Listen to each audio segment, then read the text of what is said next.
સુરતમાં ખાનગી શાળાઓમાં ડોનેશનને લઈને વારંવાર વિવાદ ઊભો થતો હોય છે, ત્યારે હાલમાં મેટા સ્કૂલ દ્વારા ડોનેશન અંગે વાલીઓએ તેનો વિરોધ કર્યો છે અને જિલ્લા શિક્ષણાધિકારીની કચેરી ખાતે પહોંચી ધરણા કર્યા હતા। 1000થી વધુ વાલીઓ પાસેથી શાળા દ્વારા ડોનેશન લેવાયું હોવાનો આક્ષેપ વાલીઓએ કર્યો છે।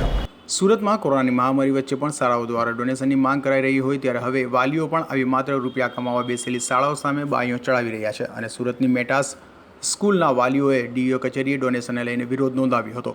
બેનરો સાથે ડીઈઓ કચેરીએ ધરણા કરી રહેલા વાલીઓએ જણાવ્યું હતું કે મેટાસ એડવાન્ટિસ્ટ સ્કૂલના સંચાલકો દ્વારા 1000થી વધુ વાલીઓ પાસેથી ડોનેશન લીધું છે અને ડોનેશન લીધા અંગે 25 નવેમ્બર 2019, 29 ફેબ્રુઆરી 2020 અને 19 ઓક્ટોબર 2020ના રોજ નક્કર પુરાવા સાથે જિલ્લા શિક્ષણાધિકારીને રજૂઆત કરવામાં આવી હતી।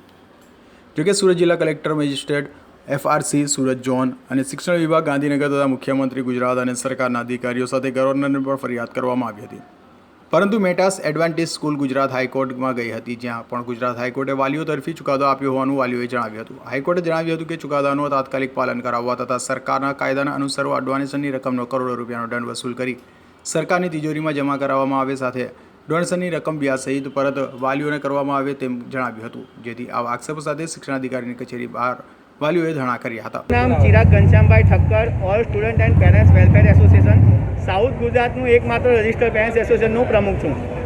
આજે શું રજૂઆત લઈને આવ્યો છો? એકચ્યુઅલી 25/11/2019, 20/2/2020 અને 29/2/2020ના રોજ અમે ડિસ્ટ્રિક્ટ એજ્યુકેશન ઓફિસર, કલેક્ટરશ્રી અને FRCમાં નક્કર પુરાવા સાથે મેટાસ એડવાન્ટેજ સ્કૂલ જે અઠવા લાઇન્સ પર આવેલી છે, વાલીઓ પાસેથી ડોનેશન લીધાના પુરાવા સહિત વાલીઓના સિગ્નેચર સહિત અમે ફરિયાદ આપેલી હતી। ત્યારબાદ ડિસ્ટ્રિક્ટ એજ્યુકેશન ઓફિસરે અને કલેક્ટરશ્રીએ તપાસ સમિતિ રચતા તપાસ સમિતિના અહેવાલમાં સ્પષ્ટ શબ્દોમાં ઉલ્લેખ છે કે સ્કૂલે ડોનેશન 2005થી ઉઘરાવેલું છે, એટલે ત્યારબાદ સ્કૂલને ડીઓ તરફથી કારણ દર્શાવ નોટિસ આપવામાં આવી હતી અને તેના સંદર્ભમાં સ્કૂલ નામદાર હાઈકોર્ટમાં જઈને સ્ટે લઈ આવી હતી।